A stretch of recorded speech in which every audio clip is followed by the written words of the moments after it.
Carper down there, and I think Senator Coons is there, and I think the governor's around. And is that Ruth Ann? And former Governor Ruth Ann Minner. And most importantly, my sisters-in-law, my sister Valerie. Anyway.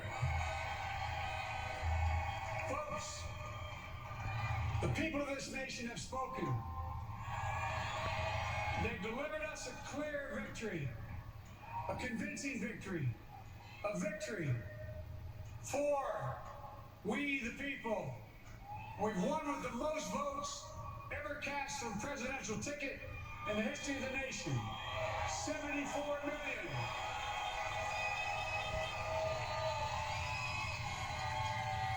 What I must admit has surprised me. Tonight, we're seeing all over this nation, all cities and all parts of the country, indeed across the world, an outpouring of joy, of hope, renewed faith in tomorrow, bring a better day. And I'm humbled by the trust and confidence you've placed in me. I pledge to be a president who seeks not to divide, but unify.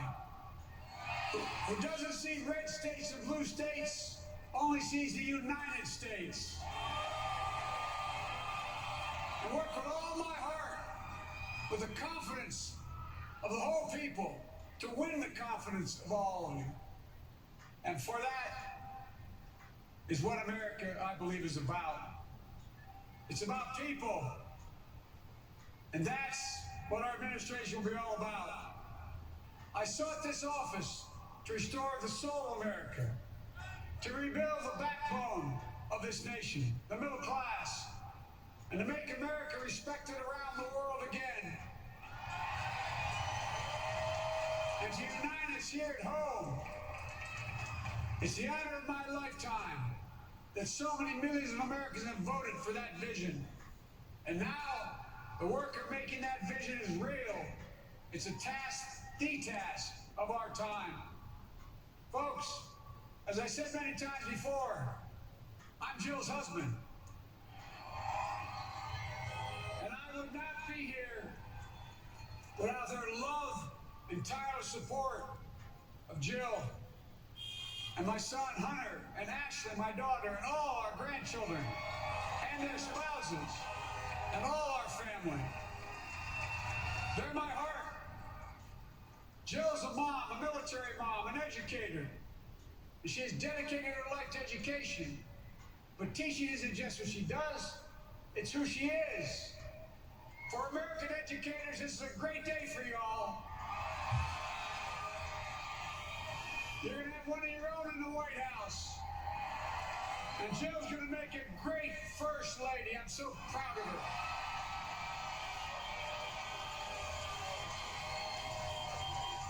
Well, I'll have the honor of serving with the fantastic Vice President who you just heard from, Kamala Harris.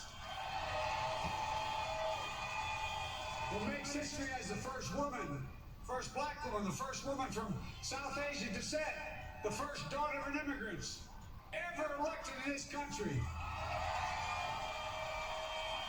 Don't tell me it's not possible in the United States. It's long overdue. And we're reminded tonight of those who fought so hard for so many years to make this happen. But once again, America's bent the arc of the moral universe more toward justice. Kamala, Doug, like it or not, your family, you become an honorary Biden, there's no way out. All those of you who volunteered and worked the polls in the middle of this pandemic, local elected officials, you deserve a special thanks from the entire nation. And my campaign team and all the volunteers, and all who gave so much of themselves to make this moment possible. I owe you. I owe you. I owe you everything. And all those who supported us, I'm proud of the campaign we built and ran. I'm proud of the coalition we put together. The broadest and most diverse coalition in history. Democrats, Republicans, Independents, progressives, moderates, conservatives, young, old, urban, suburban, rural, gay, straight, transgender, white, Latino, Asian, Native American. I mean it, especially in those moments, and especially in those moments when this campaign was at its lowest ebb. The African American community stood up again for me. You always have my back, and I'll have yours. I said at the outset, I wanted to represent this campaign to represent and look like America. We've done that. Now let's allow the administration to look like and act like. For all those of you who voted for President Trump, I understand the disappointment tonight. I've lost a couple times myself, but now, let's give each other a chance. It's time to put away the harsh rhetoric, lower the temperature, see each other again, listen to each other again. And to make progress, we have to stop treating our opponents as our enemies. They are not our enemies, they are Americans. They're Americans. The Bible tells us, to everything there is a season, a time to build, a time to reap, and a time to sow, and a time to heal. This is the time to heal in America.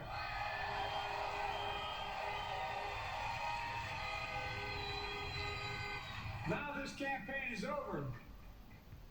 What is the will of the people? What is our mandate? I believe it's this.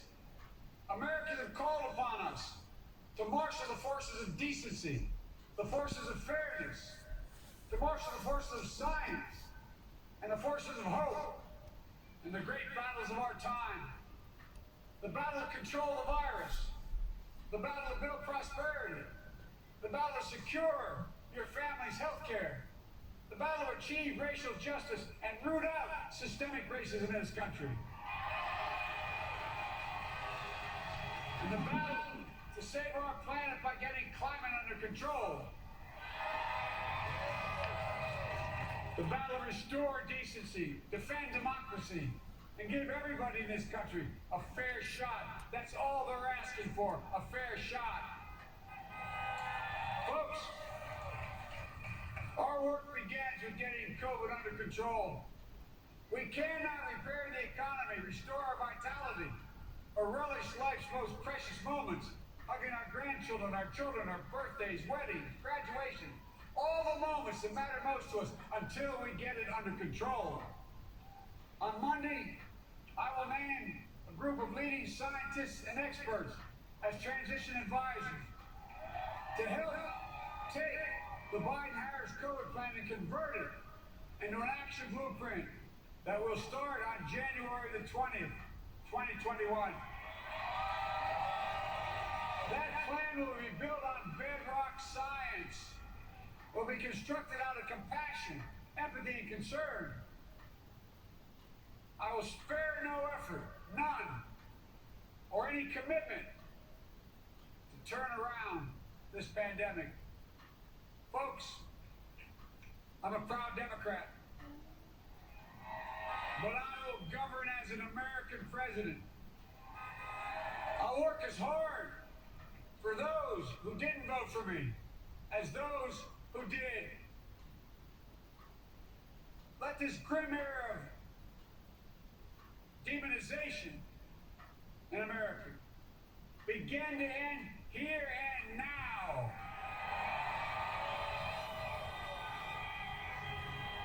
The refusal of Democrats and Republicans to cooperate with one another. It's not some mysterious force beyond our control. It's a decision, a choice we make. And if we can decide not to cooperate, then we can decide to cooperate. And I believe that this is part of the mandate given to us from the American people. They want us to cooperate in their interest. And that's the choice I'll make. And I'll call on Congress, Democrats and Republicans alike, to make that choice with me. The American story is about slow yet steadily widening the opportunities in America. And make no mistake, Too many dreams have been deferred for too long. We must make the promises of the country real for everybody, no matter their race, their ethnicity, their faith, their identity, or their disability. Folks, America has always been shaped by inflection points, by moments in time where we've made hard decisions about who we are and what we want to be. Lincoln in 1860, coming to save the Union. FDR in 1932, promising a beleaguered country a new deal. JFK in 1960, pledging a new frontier. And 12 years ago, when Barack Obama made history, he told us, yes, we can. Well, folks, we stand at an inflection point. We have an opportunity to defeat despair, to build a nation of prosperity and purpose. We can do it. I know we can. I've long talked about the battle for the soul of America. We must restore the soul of America. Our nation is shaped by the constant battle between our better angels and our darkest impulses. And what presidents say in this battle matters. It's time for our better angels to prevail. Tonight, the whole world is watching America. And I believe at our best, America is a beacon for the globe. We will lead not only by the example of our power, but by the power of our example. I've always believed, many of you heard me say it, I've always believed we can define America in one word: possibilities. That, in America, everyone should be given an opportunity to go as far as their dreams and God-given ability will take them. You see, I believe in the possibilities of this country. We're always looking ahead to an America that's freer and more just, ahead to an America that creates jobs with dignity and respect, ahead of an America that cures diseases like cancer and Alzheimer's, ahead to an America that never leaves anyone behind, ahead of an America that never gives up, never gives in. This is a great nation. It's always been a bad bet to bet against America. We're a good people. This is the United States of America. There's never been anything we've been not able to do when we've done it together. Folks, in the last days of the campaign, I began thinking about a hymn that means a lot to me and my family, particularly my deceased son, Bo. It captures the faith that sustains me, which I believe sustains America. And I hope it can provide some comfort and solace to 230,000 Americans who've lost a loved one to this terrible virus this year. My heart goes out to each and every one of you. Hopefully this hymn gives you solace as well. It goes like this: and he will raise you up on eagle's wings, bear you on the breath of dawn, and make you to shine like the sun, and hold you in the palm of his hand. And now together, on eagle's wings, we embark on the work that God and history have called upon us to do, with full hearts and steady hands, with faith in America and in each other, with love of country, a thirst for justice. Let us be the nation that we know we can be, a nation united, a nation strengthened, a nation healed. The United States of America, ladies and gentlemen, there's never been anything we've tried we've not been able to do.